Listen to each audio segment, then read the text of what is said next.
ஆத்தூர் சித்தையன்கோட்டை பேரூராட்சி பகுதியில் மழை வரம் வேண்டி மும்மதங்கள் இணைந்து நடத்திய கூட்டு பிரார்த்தனை மற்றும் அன்னதான விழா 2000க்கும் மேற்பட்ட பொதுமக்கள் பங்கேற்பு.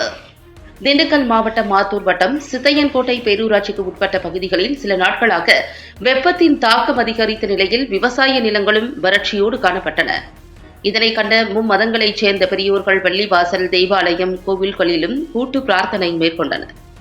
அதனைத் தொடர்ந்து சித்தையன்கோட்டை தர்கா அருகே உள்ள தனியார் விவசாய நிலத்திடலில் கொட்டகை மற்றும் அன்னதான இருக்கைகள் அமைத்து நெய் சாதம், காய்கறி குழம்பு என அறுசுவை உணவுகளாக படைத்த 2000க்கும் மேற்பட்ட ஏழை எளிய மற்றும் விவசாய பொதுமக்களுக்கு அன்னதானமாக வழங்கினர்.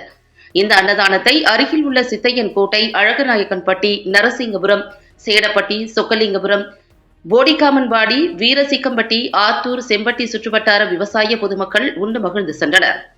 இந்நிகழ்விற்கான ஏற்பாடுகளை மும்மதங்களைச் சேர்ந்த ஊர் முக்கியஸ்தர்கள் மற்றும் விவசாய சங்க நிர்வாகிகள் செய்திருந்தனர்.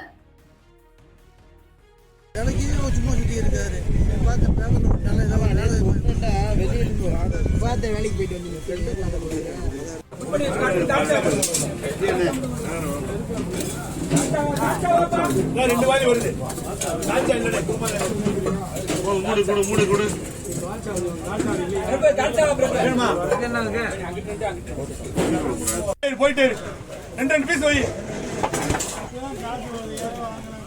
குழம்பு ஊத்தி விடு, அப்படி குழம்பு ஊத்தி விடு. குழம்போட ஊத்து.